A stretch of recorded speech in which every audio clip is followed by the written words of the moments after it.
Digital marketing నేర్చుకుని AI tools వాడుతూ డబ్బులు సంపాదించాలనుకుంటున్నారా? ఈ నెంబర్కి కాల్ చేయండి. మిత్రులందరికీ నమస్కారం. మన ముందు న్యాయపరమైనటువంటి సలహాలు ఇవ్వడానికి హైకోర్టు అడ్వకేట్ నాగేశ్వరరావు పూజారి గారు ఉన్నారు. వారిని అడిగి ఇవాళ ఒక కీలకమైన అంశం మీద దానికి సంబంధించినటువంటి సమాచారం తెలుసుకుందాం. సార్ నమస్తే. సహజీవనం అంటే ఏమిటి? అది ఎవరికి వర్తిస్తుంది? రెండవది, సహజీవనము అనేటటువంటిది పెళ్ళి అయిన వాళ్ళకి, పెళ్ళి కాని వాళ్ళకి కూడా అది లీగలైజ్డ్ దేశంలో. ఓకే, దీన్ని అడ్డం పెట్టుకుని ఎన్నో సంసారాలు కూలిపోతున్నాయి. ఇవాళ నా దగ్గరికి వచ్చేటటువంటి ఎన్నో కేసులు భార్యలు కానివ్వండి, భర్తలు కానివ్వండి, డిప్రెషన్ తోటే వస్తున్నారు. ప్రతి ఒక్కళ్ళు చెప్పేది ఏంటి అని అంటే, మేడం ఎందుకమ్మా మీరు గట్టిగా నిలదీసి అడగచ్చు కదా అని అంటే, వాళ్ళు చెప్పేటటువంటిది ఏంటంటే, సుప్రీంకోర్టే ఈ తీర్పు చెప్పింది, ఎక్కడ పోతావో పో, ఏం పీక్కుంటావో పీక్కో, ఏం చేయగలుగుతావో చెయ్యి, ఇలాంటివి వింటున్నారు. మేడం మేము ప్రూవ్ చేసుకోలేమా, మా సంసారాలు నిలబెట్టుకోలేమా, లేదా వాళ్ళు చేసేటటువంటి తప్పు ప్రపంచానికి కనిపించడం లేదు, మేము ప్రూవ్ చేయలేకపోవడం వల్ల బ్లేమ్ మా మీదనే వేసుకొని, అంటే కొన్ని డైవర్స్కి వెళ్ళిపోతున్నాయి. ఎందుకంటే వాళ్ళు కలిసి జీవించడం అనేది కుదరదు, అడ్జస్ట్ అవ్వలేనటువంటి పరిస్థితి. అసలు ఈ సుప్రీంకోర్టు తీర్పు ఇంత భయంకరమైనటువంటి అలజడిని కుటుంబాల్లో సృష్టించడము అనేది జనాలందరికీ కూడా మింగుడు పడినటువంటి విషయం. ఈ తీర్పు గురించి మాట్లాడుతున్నాను నేను. అసలు దీన్ని ఎలా తీసుకోవాలి సార్? అసలు ఈ లివ్ ఇన్ రిలేషన్ అనేటటువంటి పదాన్ని ఎందుకు ఉపయోగించి దాన్ని ఈ విధంగా ఏమన్నారు, హిందూ వైవాహిక జీవితాలని చిన్నాభిన్నం చేసింది, చాలా వరకు చిన్నాభిన్నం చేసింది. దాని మీద అవగాహన లేకపోతే దాన్ని అడ్డం పెట్టుకొని చేసేటటువంటి వీళ్ళు చేసేటటువంటి అన్యాచురల్ ఇష్యూ, దాని గురించి చెప్పండి ఒకసారి. ఇప్పుడు ప్రధానంగా ఏంటంటే, ఇప్పుడు సుప్రీంకోర్టు జడ్జిమెంట్ ఇచ్చినది యొక్క ముఖ్య ఉద్దేశం అయితే వేరు. అది జనరల్గా ఏంటంటే అది పబ్లిక్కి రాంగ్ వేలో వెళ్తుంది. ఆ జడ్జిమెంట్ని కరెక్ట్గా చెప్పగలిగే అంత, అంటే ఆ జడ్జిమెంట్ యొక్క సోల్ ఉంటుంది కదా, ఆ సోల్ రాంగ్లో వెళ్తుంది అసలు. యాక్చువల్లీ ఒక సుప్రీంకోర్టు దేశంలో అత్యున్నత న్యాయస్థానము ఒక తీర్పు గనక ఇస్తే, ఆ తీర్పు ఇచ్చే ముందు దేశంలో ఉన్న పరిస్థితులు, సమాజంలో ఉన్న పరిస్థితులు ఇవన్నీ గమనించిన తర్వాతనే, ఎందుకంటే ఒక తీర్పు అనేది దేశ వ్యవస్థ మీద, అది కల్చరల్ కావచ్చు, ఆర్థికంగా కావచ్చు, మానసికంగా కావచ్చు, ఇవందరూ ఇంపాక్ట్ అవుతుంది. కాబట్టి ఇవన్నీ ఆలోచించిన తర్వాతనే ఒక తీర్పు డెలివరీ చేయడం అనేది జరుగుతుంది. ఎందుకంటే తీర్పు మొత్తం దేశంలో అత్యున్నత న్యాయస్థానం కాబట్టి దాన్ని పాటించాల్సిన బాధ్యత అందరికి ఉంటుంది. కాబట్టి ఒక తీర్పు ఇచ్చే మీద చాలా జాగ్రత్తగా డెలివరీ చేయడం జరుగుతుంది. సో ఒక నిమిషం మనం ఇప్పుడు మీరు ఇంతకుముందు అడిగినట్టు ఏంటంటే, లివ్ ఇన్ రిలేషన్షిప్ అనేది మనం అడుగుతున్నారు. లివ్ ఇన్ రిలేషన్షిప్ అంటే ఏంది, అసలు దానికి చట్టబద్ధత ఉందా లేదా, అసలు ఏం జరుగుతుందో ఒక పాయింట్. లివ్ ఇన్ రిలేషన్షిప్ వేరు, అడల్టరీ వేరు, రెండు వేరు.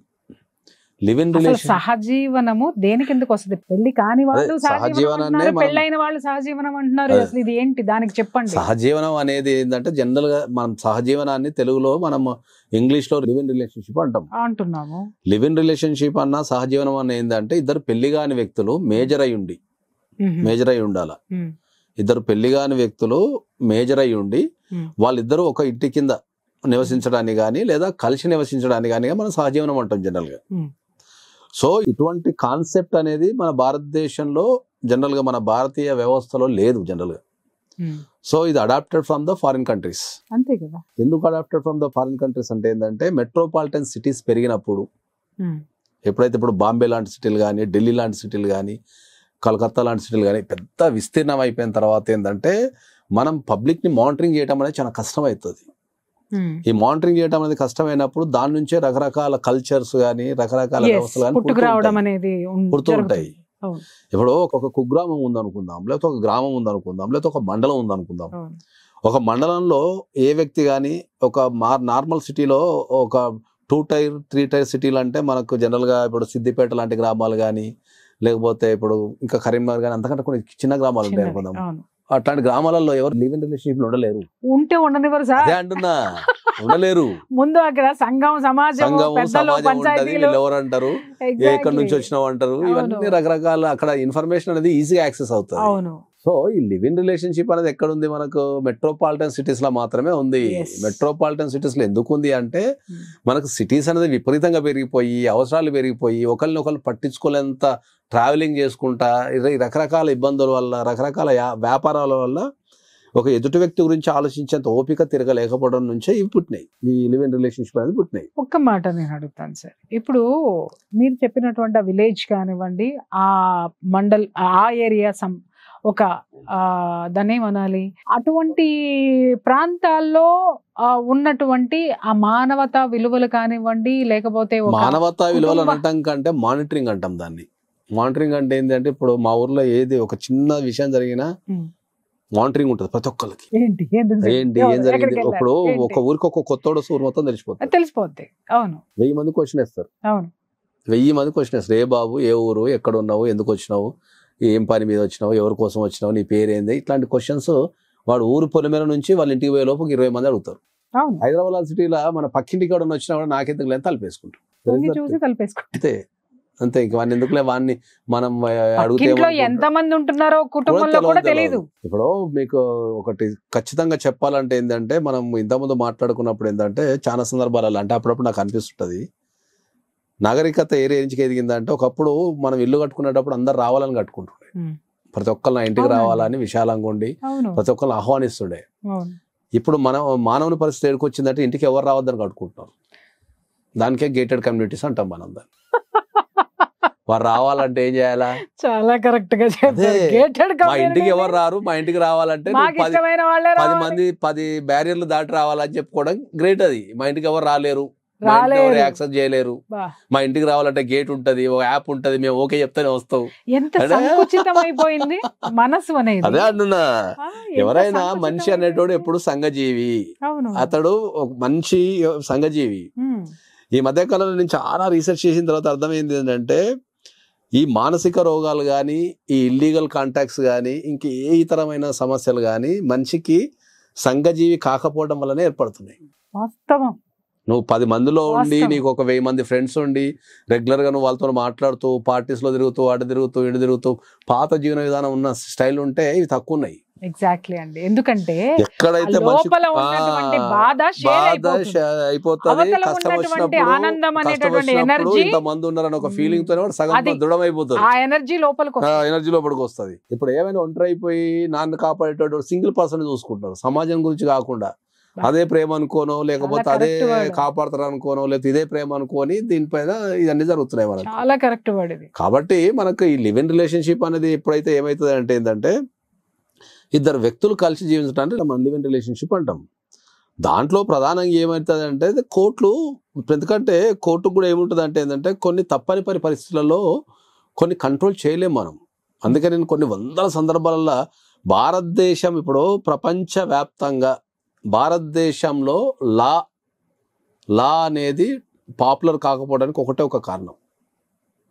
ఒక అడ్వకేట్ కి వాల్యూ లేకపోవడానికి కావచ్చు, ఒక అడ్వకేట్ చెప్పే వాల్యూస్ చూస్తుంటే భయపడి అట్లా ఉండదు. అది అడ్వకేసీ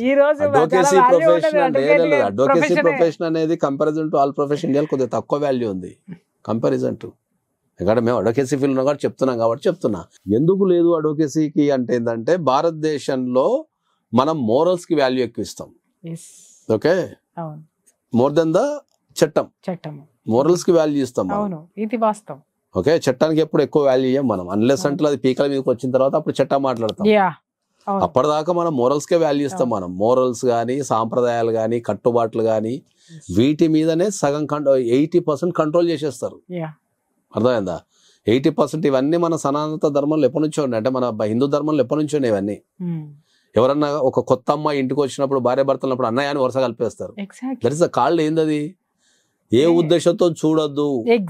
ఓకే, ఒక అమ్మాయి అందంగా ఉన్నా లేదా అక్కడే ఉండు, నీ చెల్లెలు రావద్దు అని ఒక చెల్లెలు వరుస కలిపేస్తారు. ఎందుకు కలిపేస్తారు అంటే అదే అంటున్నా. దాన్ని బట్టి ఏంటంటే పిలవగానే ఎవరైనా కొత్త వ్యక్తులు ఉండగానే పెళ్ళైన వాళ్ళని ఎక్కడికైనా తీసుకెళ్తాం కదా, ఆడపిల్లలు ఉంటే ఏమంటే అన్నయ్య పరిచయం చేసేస్తారు. ఎందుకు అంటే ద సిస్టమ్ అది. సో నీకు ఎటువంటి చెల్లె అనే ఫీలింగ్ వస్తే నీకు ఎటువంటి బ్యాడ్ ఫీలింగ్స్ రావు మనసులో. సో ఎటువంటి బ్యాడ్ ఫీలింగ్స్ ఎప్పుడైతే రావో రిలేషన్షిప్ అనేది మంచిగా ఉంటది అనే ఉద్దేశంతో ఈ ఎక్కడన్నా మన తెలియని వ్యక్తులు కలిసినప్పుడు జనరల్ గా అన్నయ్య అనడం లేకపోతే అన్నయ్య అని పరిచయం చేయడం అట్లా చేస్తారు. అట్లాంటి కొన్ని లక్షలు ఉన్నాయి మన నిత్య జీవితంలో. సనాతన ధర్మంలో, మన హిందూ ధర్మంలో కొన్ని లక్షలు ఉన్నాయి అట్లాంటివి. సో ఇప్పుడు ఇవన్నీ మాసిపోయినాయి. కారణం జీవితం నుంచి ఏమంటారు? నాకు వెళ్ళిపోయినాయి. ఒక్క మాట చెప్పండి ఎట్లా? సార్. మాసిపోయినాయి అనే మాట్లాడుతున్నాం మనం. అసలు కారణం ఏంటి ఒక్కసారి నాకు చెప్పండి. కారణం అదే. ఎందుకంటే కొన్ని లక్షల డివోర్స్ కేసులు చేశారు మీరు. మనం మనిషిగా ఎదుగుతున్నాం తప్ప మనసు ఎదుగుతాం లేదు ఎక్కడ కూడా. మానసికంగా మానసికంగా ఎదగటం లేదు. మనసు మానసికంగా కుచించుకుపోయింది. మనిషి ఆలోచనలు పరంగా విశాలమైనవి. ఎదిగిపోతున్నాం. మానసికంగా కూర్చుంచకపోతున్నాం మనం చాలా. అది ఎవరికి అర్థం కావట్లే. అది ఎవరి కాళ్ళు ఏమనుకుంటారు, నాకు నేనే తుస్తోపు, నాకు నేనే గ్రేట్, నేను చేసేదే కరెక్ట్ అంటున్నారు. ఇంతకుముందు కొన్ని చెప్పి నాకు తలకాయ వస్తున్నది ఏంటంటే ఉమ్మడి కుటుంబ వ్యవస్థలో ఉన్నంత బ్యూటీ ఎక్కడ లేదు సార్. మీకు తలనొప్పి వస్తుంది, నాకు స్పాట్లైట్ ఇస్తే అదే వచ్చింది. ఉమ్మడి కుటుంబంలో ఉన్న వ్యవస్థలో ఉన్నంత బ్యూటీ ఎక్కడ లేదు. ఇప్పుడు ఒక ఇంట్లో ఒక ఆడపిల్ల తప్పు చేసినా, ఒక మగపిల్లగాడు తప్పు చేసినా, ఇంట్లో ఏమైనా ప్రాబ్లం ఉన్నా మానిటరింగ్ సిస్టమ్ ఉంటుంది ఉమ్మడి కుటుంబ వ్యవస్థలో. అవునండి. ఏదైనా సమస్య వచ్చినప్పుడు దాన్ని అప్పుడే ఐడెంటిఫై చేస్తారు. ఏదైనా తప్పు జరిగితే దాన్ని అప్పుడే కూర్చోబెట్టి ఎక్స్ప్లెయిన్ చేస్తారు. అవును. పెద్దలు ఉంటారు, ఖాళీ ఉంటారు, తాతలు నానమ్మలు అక్కడనే ఉంటారు కాబట్టి వాళ్ళ జీవితాన్ని ఉన్న అనుభవాన్ని అంతా రంగరించి ఇది తప్పు అని చెప్తారు. ఈ తప్పు అని 1, 2, 3 సార్లు చెప్పడం ద్వారా వాళ్ళు రియలైజ్ అయిపోతారు. ఓహో ఇది నేను చేస్తున్నా తప్పు కదా అని చెప్పి రియలైజ్ అవుతారు. ఇప్పుడు మనకు అన్ని న్యూక్లియర్ ఫ్యామిలీస్, సింగిల్ ఫ్యామిలీస్ అయిపోయి తల్లిదండ్రులు ఫుల్ బిజీలో సంపాదనలో ఉన్నప్పుడు వీళ్ళకి పిల్లలకి నేర్పించేది ఎవరు? టీవీలు, గూగుల్. ఆ టీవీలలో ఏం నేర్పుతున్నారు? గూగుల్ తల్లి ఏం నేర్పుతున్నారు? గూగుల్ తల్లి కానీ టీవీలో నేర్చుకోవాలనిపిస్తే అది నేర్చుకుంటారు. నేర్పుతున్నారు. అదే అంటున్నారు కదా, వాళ్ళకి నచ్చింది చేసుకుంటున్నారు అంతే. కాబట్టి లివ్ ఇన్ రిలేషన్షిప్ అనేది వాళ్ళు దాన్ని ఇప్పుడు కోర్టు కూడా ఎందుకు యాక్సెప్ట్ చేస్తా అంటే దే కెన్ కంట్రోల్. చట్టం ఏం చెప్తుంది? 2 మేజర్లు ఉన్న వ్యక్తులు చట్టబద్ధంగా కలిసి ఉండొచ్చు. చట్టం అది. నీకు నచ్చిన వ్యక్తితో కలిసించే హక్కు నీకుందనే చట్టం. మొరల్ ఏం చెప్తుంది? పెళ్లి కాకుండా నచ్చిన వ్యక్తి అయినా సరే పెళ్లి కాకుండా కలిసి ఉండొద్దని మొరల్ చెప్తుంది. ఆ పాయింట్ కి వస్తుంది. ఈ రెండింటి మధ్యలో పంచాయతీ ఇప్పుడు ఇవన్నీ అన్నాడు. ఈ రెండింటి మధ్య పంచాయతీ చట్టానికి మొరల్ కి మధ్యలో పంచాయతీ ఇప్పుడు మనం చూసే కేసులన్నీ. ఎగ్జాక్ట్లీ. ఇక్కడ మనం ఎక్కువ గమనించింది ఏంటంటే సార్, దీంట్లో లివ్ ఇన్ రిలేషన్షిప్ లో ఉన్నప్పుడు వీళ్ళన్నీ కూడా ఏం మాట్లాడతారు అని అంటే ప్రపంచానికి, సంఘానికి ఎదురెళ్తే ఏమవుతుంది అనేటటువంటి నిర్లక్ష్య ధోరణి వాళ్ళలో ఉంటుంది. విపరీతమైనటువంటి స్వేచ్ఛను ప్రోత్సహించేటటువంటి మాటలే వాళ్ళకు. వినండి సార్, అదే పెళ్లి అయిన తర్వాత పొరపాటున పాత సంబంధాలు గూగుల్ చాట్లో లేకపోతే ఫోటోలో ఇంకొకటో బయటపడి లేదా పాత యొక్క పరిచయాలు మళ్ళీ పునరావృతం అయితే మాత్రము వీళ్ళు ఎట్టి పరిస్థితుల్లోనూ యాక్సెప్ట్ చేయరు అవతల వాళ్ళని. ఇక్కడ వస్తుంది, ఇది తెలుసుకోవాలి యువత. ఎంతసేపు లివ్ ఇన్ రిలేషన్షిప్ కోర్టు చెప్పింది, అది చెప్పింది అని చెప్పేసి అని వాళ్ళు మాట్లాడి దానికి విపరీతంగా ఇవాళ ఓయో రూమ్స్ ఎందుకు ఏర్పడినాయి సార్? ఓయో రూమ్స్ లో జరిగేటటువంటి చెప్పండి. మీలాంటి వాళ్ళు మాలాంటి వాళ్ళు వెళ్ళాలి అని అంటే మన కుటుంబాలతో వెళ్ళాలి అని అంటే రైట్ రాయల్ గా పోతాం. ఈ ఓయో రూమ్స్ లో అత్యధికంగా బుక్ అయ్యేటటువంటివన్నీ కూడా ఈ లివ్ ఇన్ రిలేషన్షిప్ లో ఉన్న వాళ్ళు టైం గడపడానికే కదా అవన్నీ కూడా ఉంటున్నది. చాలా మంది నా దగ్గర వాపోయిన వాళ్ళు ఎవరు ఉన్నారు అని అంటే వీళ్ళు హోటల్స్ నడిపేటటువంటి వాళ్ళు, ఇలాంటి వాళ్ళు కూడా వాపోయేది ఏంటి ఉంటే కొంతమంది మూసుకున్నారు కూడా, మేము ఇలాంటివి చేయలేము అని చెప్పేసాను. మోరల్ ఒప్పుకోవట్లేదు, చట్టం ఒప్పుకున్నా అని చెప్పేసాను. అది పెళ్లికి ముందు బాగుంటుంది సార్, రిలేషన్షిప్ లో ఉన్నంత వరకు బాగుంటుంది సార్. ఆ relationship when it converts into marriage life. ఇప్పుడు మనం దాని మీదనే కదా నేను ఇన్ని సంవత్సరాల నుంచి పోరాటం చేసేది ఏంటి అంటే ప్రీమ్యారిటల్ కౌన్సిలింగ్ అనేది తీసుకోమని అందుకే చెప్తున్నాం. ఎందుకంటే ప్రీమ్యారిటల్ కౌన్సిలింగ్ లో ఏమైనా రిలేషన్షిప్స్ ఉంటే దాన్ని ఎట్లా కట్ చేసుకోవాలా, ఎక్కడ దాకా పెట్టాలా, ఎందుకు పెట్టాలా అనేది మనం క్లియర్గా ఎక్స్ప్లెయిన్ చేస్తాం. దానివల్ల ఫ్యూచర్లో కలిగే నష్టాలు ఏముంటాయి, లాభాలు ఏముంటాయి అనే దాన్ని మనం చెప్తాం. మనం ఇది లివ్ ఇన్ రిలేషన్షిప్. ఇప్పుడు చెప్పండి, పెళ్లి అయిన వాళ్ళు కలిసి ఉండడాన్ని దీన్ని ఏమంటారు? అడల్టరీ అంటారా లేకపోతే ఇంకేమంటారు? దానికి ఏం పేరు ఉంది? పెళ్లి అయిన తర్వాత ఏదైనా 2 వ్యక్తులకు పెళ్లి అయిన తర్వాత జనరల్ గా మోరల్ ఏం చెప్తుంది? మళ్ళీ మోరల్ భార్య పెళ్ళైన తర్వాత భార్య భర్తనే, భార్యకైనా భర్తనే, భర్తకైనా భార్యనే, ఇద్దరు అన్ని రకాలుగా మానసికంగా గానీ, మీరు చెప్పింది ఏంటంటే మానసికంగా గానీ, శారీరకంగా గానీ, ఏ రకమైన సేవల పరంగా గానీ భార్య భర్తలనేది కలిసి జీవించాలనేది మన భారతీయ సాంప్రదాయం. ఓకే, ఓవర్ ద పీరియడ్ ఏమవుతుందంటే ఈ పెళ్లిలో జరిగే తప్పుల వల్ల ఎప్పుడైనా చూడ పెళ్లిలో జరిగే తప్పులు కావచ్చు, లేకపోతే పెళ్లి తర్వాత వాళ్ళిద్దరి మధ్యలో ఏర్పడే అండర్స్టాండింగ్ కావచ్చు, ఈ రెండింటి నుంచే మనకు ఈ థర్డ్ రిలేషన్షిప్ అనేది పుడుతుంది. అదే అంటున్నా. ఓకే, థర్డ్ రిలేషన్షిప్ అనేది పుడుతుంది. ఈ థర్డ్ రిలేషన్షిప్ అనేది ఎట్లా పుడుతుంది అంటే ఎక్కువగా ఇప్పుడు ఈ థర్డ్ రిలేషన్షిప్ అనేది ఎట్లా పుడుతుంది అంటే 2 వ్యక్తులు పెళ్ళైన తర్వాత ఎక్కువగా పుట్టేది, చాలా సందర్భాల్లో పుట్టేది మనం ఫిజికల్ కాంటాక్ట్ ద్వారా ఎక్కువ ఉంటది. అంతే, ఫిజికల్ కాంటాక్ట్ ఎక్కువ ఉంటది. రెండోది ఫైనాన్షియల్, మూడోది కెరియర్, 3 ఉంటాయి. వీళ్ళు ఎక్కడో పరిచయం అవుతారు, ఎక్కడో అటాచ్మెంట్ అవుతారు. అవును ఫైనాన్స్ పరంగా కావచ్చు, లేదా కెరియర్ పరంగా కావచ్చు, లేదా ఫిజికల్ కాంటాక్ట్ తోనే అవుతారు వీళ్ళు. అవును సో అదే అది ఎక్కడైతే ఇక్కడ భార్య దగ్గర నుంచి కానీ భర్త దగ్గర నుంచి కానీ దొరకనప్పుడు ఉమ్. వీళ్ళు థర్డ్ పార్టీలో చూసుకుంటారు. ఉమ్. సో దీంట్లో కాన్సెప్ట్ ఏంది అంటే ఉమ్. మనకు కొన్ని వందల సామెతలు ఉన్నట్టు దూరపు కొండలు నునుపు అనో, ఇప్పుడు ఇంట్లో ఉన్న భర్తనో భార్యనో ఇది సర్దిపోవాలా, Yes. వాళ్ళకి ఏమన్నా ఫైనాన్షియల్ కష్టం వచ్చినప్పుడు, ఇప్పుడు ఇంట్లో ఉన్న భార్య ఉందనుకుందాం, సపోజ్ భార్యకు సంబంధించి ఏదన్నా కష్టం వచ్చినప్పుడు ఒక మాట నేనున్నా అని నిలబడగలిగితే అయిపోతుంది కదా, ఇంకా బలపడుతుంది బలపడతాయి. సార్ బంధం. బలపడుతుంది. దాని కన్వర్సేషన్ ఎటో వెళ్ళిపోతుంది. వెళ్ళిపోయినప్పుడు ఏమవుతుంది అంటే బయట నుంచి ఏదైనా పిలుపు వస్తుంది వాళ్ళకు, నేనున్నా అంటారు, ఒక కథం అయిపోతుంది. అది దీంట్లో కాన్సెప్ట్ బ్యూటీ ఏంటంటే ఎప్పుడైనా సరే హ్యూమనైజం ఏంటంటే ఏది మనకు అవైలబుల్ ఉందనుకో దాన్ని పట్టించుకోము, అది హ్యూమనైజం. అవును. ఏదైతే అవైలబుల్ ఉండదో ఎప్పుడోసారి దొరుకుతుంది చూడు, దాని మీద ఎక్కువ ఇంట్రెస్ట్ ఉంటుంది. కక్కుర్తానాలా? సో పెళ్ళైన తర్వాత ఏర్పడే ప్రతి రిలేషన్షిప్, పేరు పెడదాం, పెళ్ళైన తర్వాత ఏర్పడే ప్రతి రిలేషన్షిప్ ఇదే ఉంటది కాన్సెప్ట్. దాని నుంచి ఒక 3 ఉంటాయి. దానికి కెరియర్ కానీ, లేకపోతే మీరు అన్నట్టు కెరియర్ కానీ, లేకపోతే ఫైనాన్షియల్ ఇష్యూ కానీ, లేకపోతే ఫిజికల్ అంటే ఏంటంటే వీళ్ళిద్దరు ఫిజికల్ చక్కగా ఉండక ఏం చేస్తారు, వీళ్ళ అవసరాలు బయట తెచ్చుకుంటారు అంతే. Yeah correct. భార్యాభర్తలు ఇద్దరి మధ్య ఇది ఇంకొకసారి చాలా సందర్భాల్లో సార్ మనం చూసినటువంటి కేసుల్లోనే చాలా సందర్భాల్లో కాపురాల్ని రోడ్డు మీదకి లాక్కొస్తున్నాయి.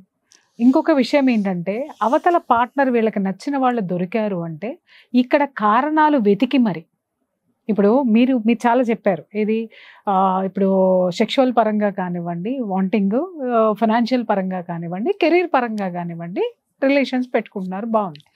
అక్కడ గనక బంధం బలపడితేనో లేకపోతే డిపెండెన్సీ ఎక్కువైతేనో ఆ ఆధారపడడం అనేటటువంటి దాన్ని బలం చేసుకోవడానికి, పర్మనెంట్ చేసుకోవడానికి యువతలో ఉన్న రిలేషన్ బీటలు వారిపోవడం. వాళ్ళకి తెలియని కాన్సెప్ట్ ఏంటంటే విడిపోవాలనుకున్నప్పుడు కూర్చోబెట్టో కదా, లేకపోతే ఆ రిలేషన్షిప్ నుంచి వెళ్ళిపోయి సమస్యల్లో ఎప్పుడైనా కూడా సమస్యలు ఏంటంటే at a time multiple relationships maintain చేయడంతోనే సమస్య. అంతే కదా. ఓకే, ఈ at a time multiple relationships maintain చేయడం వల్లనే సమస్య.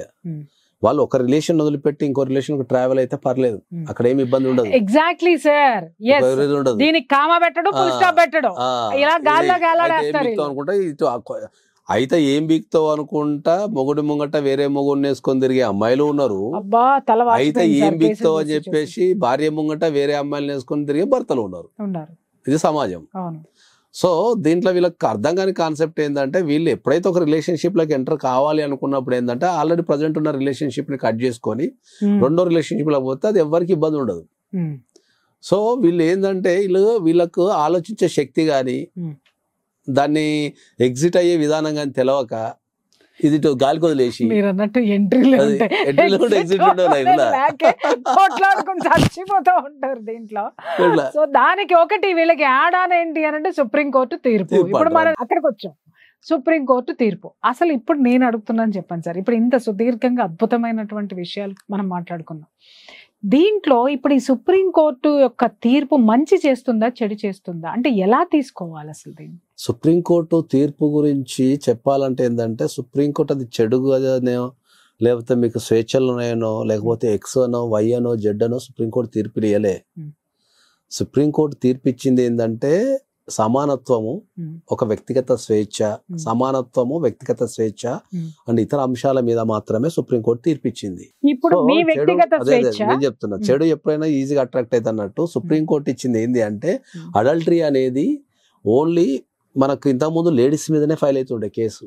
అవును, ఇప్పుడు మరి లేడీస్ మీద ఫైల్ అయినప్పుడు మరి మొగుళ్ళ మీద కూడా పెట్టాలి కదా, ఎందుకు పెట్టలేదు సార్? అందుకే ఈ మొగుళ్ళ మీద పెట్టినప్పుడు మరి ఆడల మీద పెట్టడం ఎందుకంటే తీసేసింది. అంటే మొగోడు చేస్తున్నాం అడల్టరీ కాదు, ఆడది చేస్తే అడల్టరీ, నా సమానత్వం ఉండాలి కదా, మరి చట్టంలో మన అన్ని సమానత్వం ఉండాలి కదా అని అన్నప్పుడు మరి ఏళ్ళ మీద కూడా కేసులు పెట్టాలని చెప్పి పెట్టాలి కానీ ఎత్తేయడం ఎంతవరకు సమంజసం?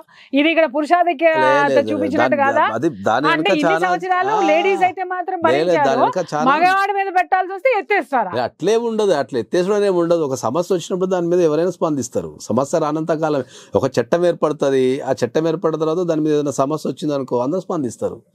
సో ఇప్పుడు అది ఒక కోణంలో చూడొద్దు, దాన్ని ఆడోళ్ళ మీద పెడుతున్నారు మొగల మీద పెడతలేరు కాకుండా దాంట్లో జనరల్గా చెప్పాలంటే ఏంటంటే మీకు దానికి కరెక్ట్ ఏంటంటే ఇప్పుడు మనకు ఇప్పుడు అబ్బాయిలు ఉన్నారు అనుకో, ఇప్పుడు పెళ్లి చేసుకున్న అమ్మాయిలలో ఇప్పుడు పరిస్థితి అంటే ఇప్పుడు కొద్దిగా వదిలిపెడతా కానీ పెళ్లి చేసుకున్న అమ్మాయిలలో 70%, 60 to 70% unsatisfied with their physical needs. అది ఉంటది సార్, ఫిజికల్ నీడ్స్ ఉంటది 100%. They need to sacrifice their physical needs. Entire వాళ్ళ లైఫ్లో ఉన్న ఫిజికల్ నీడ్స్ అన్ని త్యాగం చేసేసి అమ్మాయిలు కుటుంబం కోసము, పిల్లల కోసము, అందరి కోసం త్యాగాలు చేస్తుంటారు కదా. మరి వాళ్ళు కూడా ఒక మనిషే కదా. మరి ఏ కారణం చేతనైనా వాళ్ళకు ఒక ఫిజికల్ నీడ్ వాళ్ళ లైఫ్ లో ఫిల్ కానప్పుడు మరి వాళ్ళకున్న రైట్ ఏంది, వాళ్ళు ఎందుకు ఉండాలా అనే దాని నుంచి సుప్రీంకోర్టు దాని ముఖ్య ఉద్దేశం. జనరల్ గా సరే మీరు వందల మంది ఉన్నారు, ఇక్కడ ఒక చిన్న క్వశ్చన్ ఇక్కడ నేనేమంటానంటే, ఇప్పుడు ఆ ఉద్దేశంతో సుప్రీంకోర్టు పెట్టింది బాగుంది. ఇప్పుడు దీన్ని ఇది ఎలా మారిందో నేను చెప్తున్నా, నేను ఫేస్ చేసి చెప్తున్నాను సార్, నేను చూసి చెప్తున్నా. ఇది ఎలా మారింది అని అంటే, సంసారాలు చేసేటటువంటి కుటుంబాల మధ్య ఒక స్త్రీ పెళ్లి అయింది, భర్తతోటి సుఖం లేదు, వాడు చేతగాడు, నాకు ఇంకొకటి కావాలి ఫైనాన్షియల్గా శారీరకంగా అని చెప్పి అతనితోటి బిడ్డను గడి బేఫికర్గా ఇద్దరితోటి ఒకే అపార్ట్మెంట్లో, వినండి సార్, సంసారం చేస్తుంది. రైట్? సంసారం చేస్తున్నప్పుడు సంసారం గుట్టుగా సంసారం చేసుకున్నారా? మీరు అన్నట్టు మెట్రోపాలిటన్ సిటీస్ వదిలేద్దాం, ఎందుకంటే మనం చాలా గొప్పవాళ్ళం కాబట్టి. కానీ ప్రతి నిత్యము పచ్చి బూతులతోటి కొట్టుకొని తిట్టుకొని వాళ్ళ యొక్క ఇల్లీగల్ రిలేషన్ని దరిద్రంగా చుట్టుపక్కల వినపడేటట్టు తాగి కొట్టుకొని నాశనం చేసినప్పుడు నాలాంటి వాళ్ళు అబ్జెక్ట్ చేస్తే వీళ్ళు చూపించే కార్డు సుప్రీంకోర్టు, వినండి సార్, మా బాధలు వినండి సార్, సుప్రీంకోర్టు తీర్పు ఉంది నువ్వు ఎవరితో అడగడానికి, నంబర్ 1. రెండోది ఏంటంటే, ద గ్రేట్ చుట్టుపక్కల ఇరుగు పొరుగు వాళ్ళు కూడా మాట్లాడేటటువంటి మేధావినులు మాట్లాడేటటువంటిది ఏంటంటే, వాళ్ళ ఇంట్లో వాళ్ళు ఏమైనా చేసుకుంటారండి, ఏం మాట్లాడతాం? ఈ కల్చరు నీ ఇంటి చుట్టుపక్కల, నా ఇంట్లో పెళ్లి కావాల్సిన మగపిల్లలు ఉన్నారు, ఎదుగుతున్న ఆడపిల్లలు ఉన్నారు. వీళ్ళు సమాజాన్ని ఏ విధంగా అర్థం చేసుకుంటారు? ఇద్దరి మధ్య ఉన్నటువంటి రిలేషన్, ఇలాంటి రిలేషన్స్ ఏ విధంగానైనా తప్పు కాదు అనేటటువంటి భావనలోకి పోతే రేపొద్దున నా సంసారం ఏం కావాలా, నా పిల్లలు ఏం కావాలి, నా పరువు ఏం కావాలి, వీటిల్ని మేము ఎలా థ్రెట్ చేయాలి? సుప్రీంకోర్టు మీకు ఓన్లీ క్రిమినల్ కేసు మాత్రమే ఎత్తేసిన అని చెప్పింది కానీ మిగతా మీకున్న ఏ రైట్స్ కూడా సుప్రీంకోర్టు మిమ్మల్ని అది చేయలేదు. ఇప్పుడు ఇబ్బంది ఎదురైతే సివిల్ రైట్స్ చేసుకోవచ్చు, ఒక ఎక్సెప్ట్ మీరు అడల్టరీ తప్ప మిగతా క్రిమినల్ కేసులు అన్ని పెట్టచ్చు, అన్ని ఓకే. ఇది దాన్ని ఇది ఎవరికి తెలియదు, ఇది ఎవరికి తెలియదు, ఎందుకంటే నోరు మూసుకుని కూర్చుంటున్నారు. ఇలాంటి ఆడది ఒక్కళ్ళతోటి ఉంటే పర్వాలేదు, చుట్టుపక్కల ఉన్న మొగుళ్ళందరినీ పట్టుకున్నా కూడా ఎవరు నోరు మెదపలేనటువంటి విషయం అన్నమాట.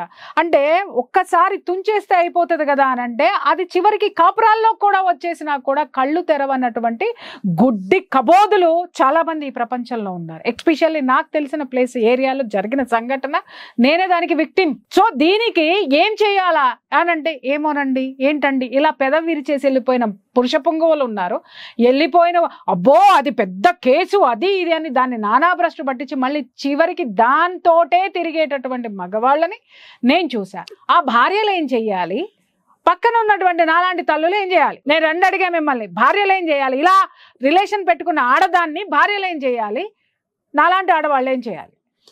భార్యలు ఏమైనా కూడా ఏంటంటే వాళ్ళకు ఒక అడల్టరీ కేసు తప్ప మిగతా అన్ని కేసులు పెట్టుకునే అవకాశం ఇచ్చారు.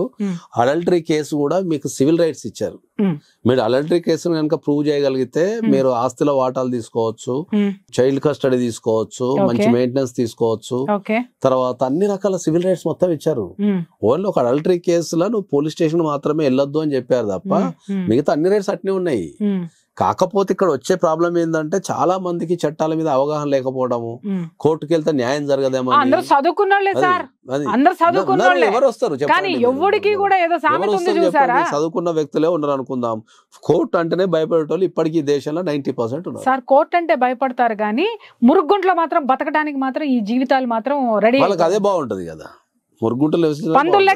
పందులకే ఉంటారు, అంతేగాని సమాజం పట్ల గానీ లేకపోతే కుటుంబాల పట్ల గానీ వీళ్ళకి ఎవ్వరికి కూడా ఏమైనా గౌరవం లేదు సార్. నిజంగా చెప్తున్నా, పురుగులు లెక్క బతుకుతారు వీళ్ళు. ఇప్పుడు ఇంతగానం మనం మొత్తుకునేది ఏంది అంటే, ఏంది సమాజంలో పెళ్లి అనే వ్యవస్థ కానీ రిలేషన్షిప్స్ అనే వ్యవస్థ కానీ చెడిపోయింది. దాన్ని బాగు చేయడానికి నాలాంటి వ్యక్తులు నీలాంటి వ్యక్తులు కంకణం కట్టుకున్నా కూడా జనాలలో చైతన్యం రావడం లేదు. చాలా వచ్చింది సార్. అది చైతన్యం అంటే ఏంది? ఇప్పుడు పెళ్లికి ముందు మనం ప్రీమారిటల్ కౌన్సిలింగ్ తీసుకోమని కొన్ని లక్షల మంది చెప్తున్నాం కానీ వస్తున్నారు. ఇప్పుడు స్టార్ట్ అయింది. లేదు సార్ వస్తుంది. ఇప్పుడు చెప్పేది నేను కౌన్సిలింగ్ స్టార్ట్ చేసినప్పుడు లక్షలు పెట్టి కోట్లు పెట్టి పెళ్లి చేసుకుంటున్నారు. మొన్న ఒక నాకు తెలిసిన ఒక కేసు వచ్చింది, పెళ్లికి 2.5 కోట్లు ఖర్చు పెట్టారు. 2 రోజులు లేరు. నేను చెప్పనా 2 రోజులు లేరు. నేను చెప్పనా 15 కోట్లు ఖర్చు పెట్టారు. 2 రోజులు లేరు వాళ్ళు. హనీమూన్ నుంచి రాగానే అయిపోయింది. 2.5 కోట్లు అంటే ఏముంది చెప్పండి. 100 కోట్లు కట్నం మళ్ళీ. కాబట్టి మనం అనేది ఏంటంటే సుప్రీం కోర్టు తీర్పు ఎప్పుడు తప్పు కాదు, దాన్ని అర్థం చేసుకునే విధానంలో తప్పు ఉంది. అప్పుడప్పుడు మనం అంటాం కదా మన జనాలు అయ్యో రామా అంటే విధానంలో తప్పు లేదు సార్. అసలు అర్థమయ్యేటట్టు ఎవడికి వాడికి అన్వయించుకుంటున్నారు, ఫెసిలిటీ అన్వయించుకుంటున్నారు అంతే. దాన్ని ఎట్లా నేను చెప్పేది ఏంటంటే ఇప్పుడు మీకు అర్థమయ్యే భాష చెప్పాలంటే కరోనా వచ్చినప్పుడు కనుక ఏదైనా అర్జెంట్ ఉంటే పాత తీసుకొని పోవంటే ప్రతి ఒక్కరు అర్జెంట్ పోయి చెప్పుకున్నట్టు ఉంటుంది ఇది సుప్రీంకోర్టు తీర్పు. ఎవరి కాడే నాకు అర్జెంట్ ఉంది సార్ అని చెప్పేసి పోయినట్టే ఉంటుంది. ఎమర్జెన్సీ కార్డు తీసుకున్నట్టే ఆ తీర్పు ఎవరి కాళ్ళు అన్వయించుకుంటారు అంతే. కానీ దాని తీర్పు యొక్క ఉద్దేశం అనేది అసలు సుప్రీంకోర్టు తీర్పు ఏం చెప్పింది అనేది, దాంట్లో ఏం పాయింట్లు ఉన్నాయి, అసలు ఎందుకు ఆ కన్క్లూజన్ తీసుకుందని ఒకసారి ఓన్లీ సుప్రీంకోర్టు జడ్జిమెంట్ మీద ఒక వీడియో చేయాలి జనరల్ గా. ఎగ్జాక్ట్లీ దాని ఉన్న బ్యూటీ ఏంది అసలు అది అనేది చెప్పాలి. అందరు సమాజంలో ఏమనుకుంటారు అంటే ఈ సుప్రీంకోర్టు అంతా ఇది చేసింది అది చేసింది అనుకుంటారు. సుప్రీంకోర్టు ఒక జడ్జిమెంట్ డెలివరీ చేసే ముందు ఆ దేశ ప్రజల మీద ఎంత అదైతే చూడకుండా ఏం డెలివరీ చేయరు. That is the point. So final గా మనం చెప్పేది ఏంటి అంటే ఎప్పుడైనా కూడా whatever it may be there is a illegal affairs అనేవి ఎప్పటి కూడా డేంజరే. అవి మాసోర్ మెనోస్ కిందకో పైకో ఎక్కడో దగ్గర దెబ్బ కంపల్సరీ తంతది. అది అంటే కొట్టిన తర్వాత ఈలోపు ఏళ్ళు గడిచిపోతున్నాయి సార్. కానీ జీవితాలు నాశనం అయిపోతున్నాయి సార్. ఇప్పుడు మనము సమాజానికి నశించిపోయి పర్వర్టెడ్ అయిపోతున్నారు జనాలు. ఏం చేస్తాం మరి ఇంకా దాంట్లో ఏం చెయ్యాలి సార్, చెయ్యాలి. సో మీరు చెప్పారు కదా, సో ఈ రోజు జనాలకు అర్థమవుతుంది ఏం చెయ్యొచ్చు అనేటటువంటి విషయం. So thank you so much. విన్నారు కదా ఫ్రెండ్స్, ఇలాంటివి మీ చుట్టుపక్కల మీ జీవితాల్లో చాలా మంది ఆడవాళ్ళు మగవాళ్ళు కూడా ఫేస్ చేస్తున్నటువంటి ప్రాబ్లం అడల్టరీ, అలాగే అక్రమ సంబంధం అని కరెక్ట్గా మన యొక్క తెలుగు వర్డ్ అది. కానీ ఎవడైతే అక్రమ సంబంధాలని పట్టుకొని సుప్రీంకోర్టు తీర్పు అనంటే సార్ చెప్పినట్టుగా ఆ యొక్క అక్రమ సంబంధాన్ని జనం ఏమి చెయ్యకపోవచ్చేమో కానీ మీకు ఆ వ్యక్తితో ఉన్నటువంటి అనుబంధాన్ని నాశనం చేసి సుప్రీంకోర్టు తీర్పు అని బుకాయించేటటువంటి దద్దమ్మలకి ఈడ్చిపెట్టి చెప్పుతో కొట్టడానికి మీకు ఏ రైట్స్ ఉన్నాయో, ఏ కేసులు వేసుకోవచ్చో, వాళ్ళని ఎలా రోడ్డు మీదకి తీసుకురావచ్చో సార్ చెప్పారు. కాబట్టి మీకు ఎవరికైనా ఇలాంటి విషయాల్లో కనుక సహాయము సలహా కావాలి అనుకుంటే స్క్రీన్ మీద కనిపించేటటువంటి నాగేశ్వరరావు పూజారి గారి నంబర్కి కాల్ చేయండి, ఆయన మీకు అందుబాటులో ఉంటారు. Thank you. సుమన్ టీవీలో మీ పర్సనల్ అండ్ బిజినెస్ ప్రమోషన్స్ కోసం కింది నెంబర్కి కాంటాక్ట్ చేయండి.